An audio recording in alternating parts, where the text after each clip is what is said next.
আসসালামু আলাইকুম এভরিওয়ান, আপনারা সকলে কেমন আছেন? আশা করি সবাই অনেক ভালো আছেন। আলহামদুলিল্লাহ আমি অনেক ভালো আছি।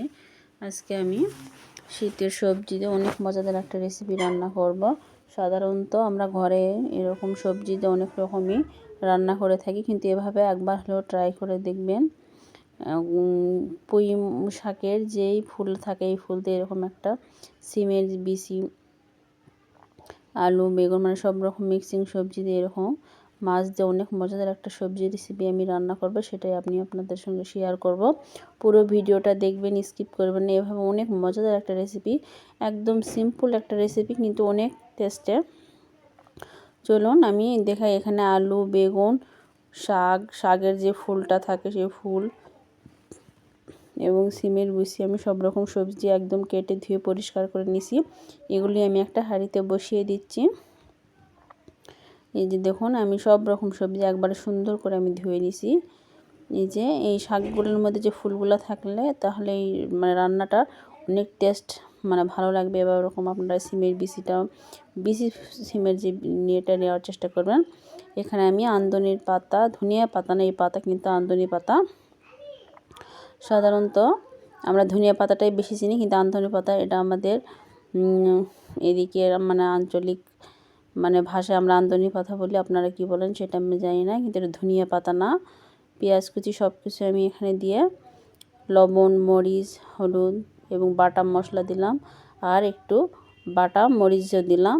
বাটা মরিচ দিয়ে তরকারি রান্না করলে অনেক মজা লাগে। আমি গ্রামে আমার আম্মুর বাসায় আসছি, আমার আম্মু বিশেষ করে বাটা মশলা দিয়ে তরকারিটা রান্না করে। আজকে আমি মাটির চুলায় একদম হাতে মেখে বাটা মশলা, বাটা মরিচ দিয়ে অনেক মজাদার একটা রেসিপি করব।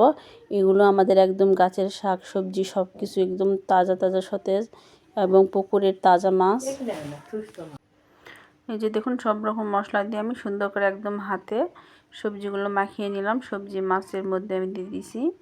আমি কাঁচা সবজির সঙ্গে কাঁচা মাছটা হাতে সব রকম মশলা দিয়ে মাখিয়ে নিলাম। এখন সামান্য একটু পানি দিচ্ছি, এই পানির মধ্যেই একদম রান্নাটা হয়ে যাবে। আর উপর দিয়ে আমি আমদনি পাতাটা ছড়িয়ে দিচ্ছি। এই আমদনি পাতাটা দেওয়ার কারণে তরকারির টেস্টটা অনেক বেশি হবে আর সুন্দর একটা স্মেল বেরোবে। আমি এটা এখন চুলায় বসিয়ে দিব, আর আমি খাঁটি সরিষার তেল দিয়ে দিলাম। এই তেল দিয়ে আমি মাটির চুলায় আজকে রান্না করব, মাটির চুলায় বসিয়ে দিলাম। আমার রান্নাটি যদি আপনাদের কাছে ভালো লেগে থাকে তাহলে প্লিজ দয়া করে একটা লাইক কমেন্ট করবেন। আর যারা নতুন ইউটিউব চ্যানেল থেকে দেখতেছেন তারা প্লিজ একটা সাবস্ক্রাইব করবেন। ফেসবুক থেকে দেখলে একটা ফলো দিয়ে দিবেন। আর যারা সাবস্ক্রাইব ও ফলো দুটোই দিয়েছেন তাদেরকে অসংখ্য ধন্যবাদ। এই যে দেখুন, আমার তরকারিটা মানে বেশিক্ষণ লাগছে না, একদম 15-20 মিনিটে এই তরকারিটা হয়ে যায়। শর্ট করে বেশি সময় লাগে না। আমার হাতে মাখা এই চচ্চড়িটা হয়ে গেছে, এটা আমি নামিয়ে পরিবেশন করে দেখিয়ে দিচ্ছি।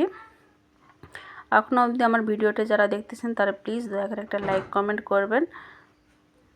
এই যে দেখুন, মশলা দিলে তরকারি কালারটা যেরকম দেখতে, টেস্টটা অনেক সুন্দর হয়েছিল। এভাবে আপনারা একবার হলেও ট্রাই করে দেখবেন। আর আমার ভিডিওটি আপনাদের কাছে কেমন লাগলো সেটাও কমেন্টে বলে যাবেন। আর এভাবে রান্না করার একবার আপনারা ট্রাই করে দেখবেন। সবাইকে জানাই আল্লাহ হাফিজ।